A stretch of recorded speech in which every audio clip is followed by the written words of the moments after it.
I'm going to make it very clear. I'm filing a lawsuit immediately. I'm instructing my lawyers. You are now going to be sued. Mr. Dershowitz, I owe you an apology. I admit now that I was wrong, mostly because I'm scared of you. I'm scared! Guys, before you judge me and call me a coward,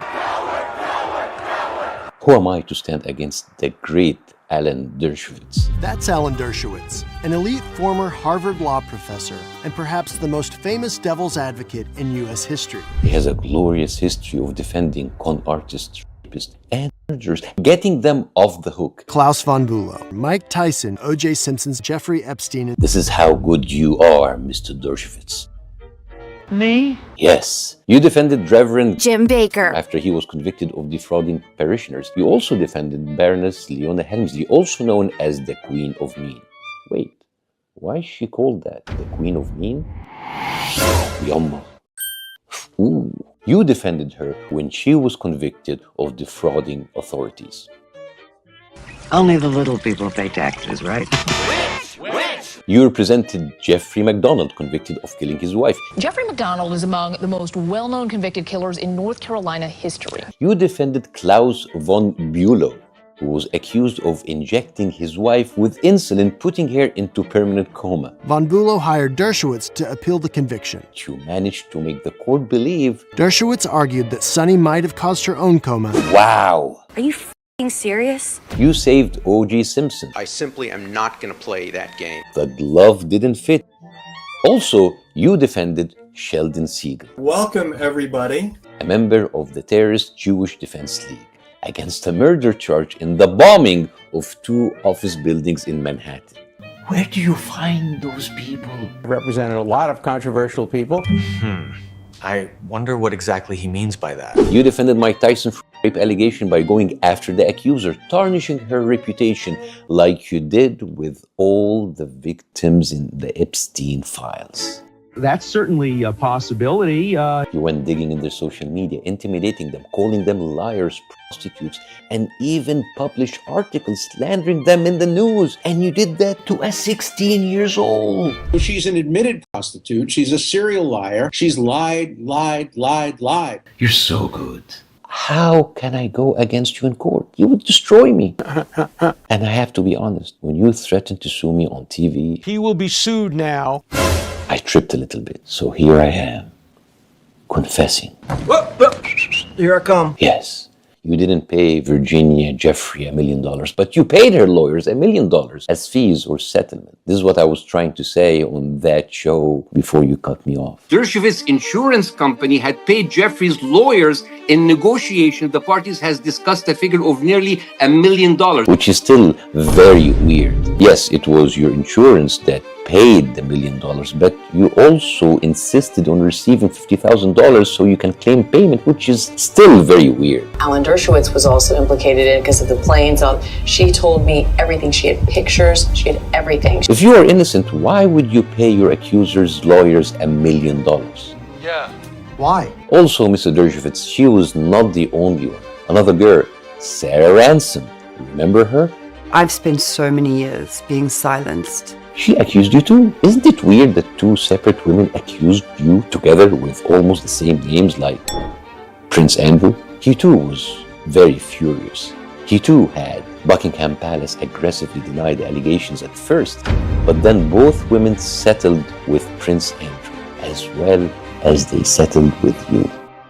Not to mention Annie Farmer, an Epstein survivor who says she was just 16 years old. who also confirmed seeing you in Epstein house in the presence of very young girls. Robert's one of dozens of underage girls allegedly recruited by convicted sex offender Epstein, including this one she says was taken by Epstein when she was about 15.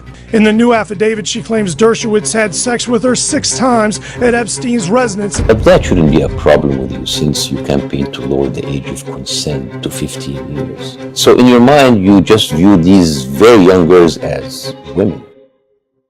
So in conclusion, all this makes you as innocent as Prince Andrew. And you, sir, responded the same way you did when you helped all your criminal friends, by slandering the victims. I can tell you she is still a prostitute. She is selling false stories now for money about me. I believe you. But with all that we know right now, haven't you seen anything suspicious when you went there? I mean, it sounded like a really fun party place the whole time. Did you see anything there? Anything? Even a tiny bit? I never saw a young underage woman. Were there young women in another part of the house giving massages when I wasn't around? I have no idea of that. And I believe you. You never saw anything. You were trapped in this bubble of purity, isolated from all the fun stuff that was happening. No, ya habibi. You lie down with dogs, you get up with fleas. Well, I guess we will never know. I mean, these are not victims. They are a bunch of lying prostitutes wanting money from you. We should never believe them. Plus, there is no other credible source confirming that, right? Right? Yet Epstein's former butler swore under oath that Dershowitz was at Epstein's residences at the same time underage girls were there. Oops. No. I still believe you. I believe you. Because you told us you only went to the island once with your wife. I mean, when Virginia's lawyers first sued you, according to Nick Bryant, who wrote that famous Gawker article about you, you were mad. They even suggested you were there with young girls. And Dershowitz was pounding on his chest saying, I'm going to get their licenses to practice law. I'm going to make sure that they never practice law again. I only fly with my wife. She flies everywhere with me. I was never on an Epstein plane with a young woman. Right. And I believe you. There is no evidence you were on the same plane with underage girls. I mean, if you were, we would check the flight logs. Right? Right? Well, then I got the flight logs, and actually Dershowitz is taking lots of flights with girls like Tatiana and Claire, and his wife is noticeably absent from those flight logs. Mr. Dershowitz, I believed you. Who are those girls? Tiana, Khadijah, Lenny Carvel, him, her, him,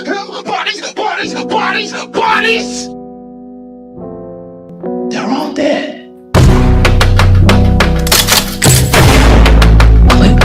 Yeah, I had to plug like a little TikTok trend over there, but wow, that's heavy. I mean, did anyone ask you about those flight logs? In the Gawker article I wrote, he was asked, what about this girl? What about that girl? And his steel trap mind became rather rusty because he couldn't remember those girls. Well, you're 87 years old, and you know, at that age, our brains don't work as they used to. Neither our dicks, but it seemed that you were fine. Also, according to you, you never interacted with any women there. Dershowitz did say he once received a massage at Epstein's mansion, but from an adult woman. Maybe one woman. It was nothing, because according to this article in Vanity Fair, you said, and I quote, I got one massage. It was from a 50-year-old Russian woman named Olga. And I kept my shorts on. I didn't even like that. I am not a massage guy. No. You could have never said that. You should sue Vanity Fair for defamation. You could have never said that. I kept my underwear on during the massage. I don't like massages particularly. I received a neck massage back in the 1990s. Okay, you said that. Also, you don't like massages. So why the fuck do it? Did they force the massage on you? Ya haram. Ya haram. You went from I never got a massage on Epstein to I got a massage from a 50-year-old Russian woman named Olga. Boy, it was hard enough to imagine what happened in Epstein Island. Now I have to imagine your semi-naked body being massaged by a 50-year-old Russian woman named Olga. Yeah, baby, yeah! Ooh. Also, now we know what we know about the Epstein files. Having a 50-year-old masseuse in Epstein home, it's as impossible as Leonardo DiCaprio dating a 30-year-old woman. No, that is funny. Mr. Dershowitz, Mr. Eba, شوف يالا, this whole bullshit thing about you suing me, bring it on. As a matter of fact, there were dozens of lawyers who contacted me and would love to represent me. Not because they like me, la samahallah, no, because they fucking hate you. Oh Allah, they can't fucking stand you, man. I just can't stand you. Even when you got your divorce in 1976, according to Judge Haskell Friedman, he wrote that Dershowitz's behavior towards his wife, and I quote, negatively affected the plaintiff's health to the extent that she required medical treatment and briefly some psychiatric therapy. End of quote. You drove her crazy, man. She even claimed that you were lying about your income. And when she wanted more alimony based on your income as a very successful lawyer in New York, you went and got a medical note from 2 doctors saying that you developed hypertension, thus affecting your ability to generate more income. So cheap.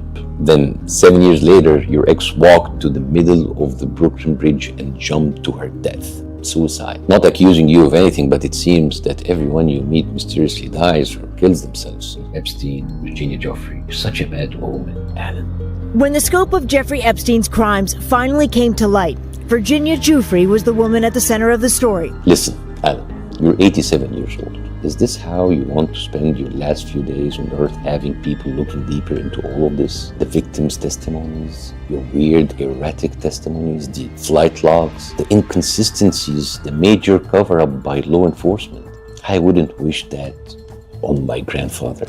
Yeah, Alan, you had a great life, Alan. Seriously, the more stories I read about you, I'm impressed. Like your time in Harvard, when students complained many times about you reveling in stories and scenarios as if it's your thing. But there's even a much cooler story to show how cool your life was. In 1980, the famous porn movie Deep Throat was scheduled to screen in Quincy House dorm in Harvard. Porn in Harvard, it's okay for educational purposes. Some female students objected to this, not because it was a porn movie, but because the female star of the movie, Linda Lovelace, accused her husband, manager, and producer of the movie, Chuck Traynor, of forcing her to do the movie at gunpoint. But you fought hard. Her co-star in the film, Harry Reams, god damn, now that is a porn mustache. Harry was represented by none other than Alan Dershowitz, because 4 years before that, he had been convicted of conspiring to transport an obscene film across state lines. What? Different times. But to be fair, Alan asked Harry if Linda was forced to do it, and Harry replied, "Are you kidding? She was really into it." You even attacked Linda Lovelace and the women who rallied against the movie, calling them radical feminists. And you did that in your monthly article in Penthouse. What? You wrote to Penthouse magazine? That Penthouse magazine? Monthly? Wow, some people buy porn magazines for the articles that you write? Habibi, why are we fighting here, Alan? Wallah, we should be friends. Look, Alan. Let's forget about it. Or do you still want to sue? And then I counter sue, and then you sue, and I sue.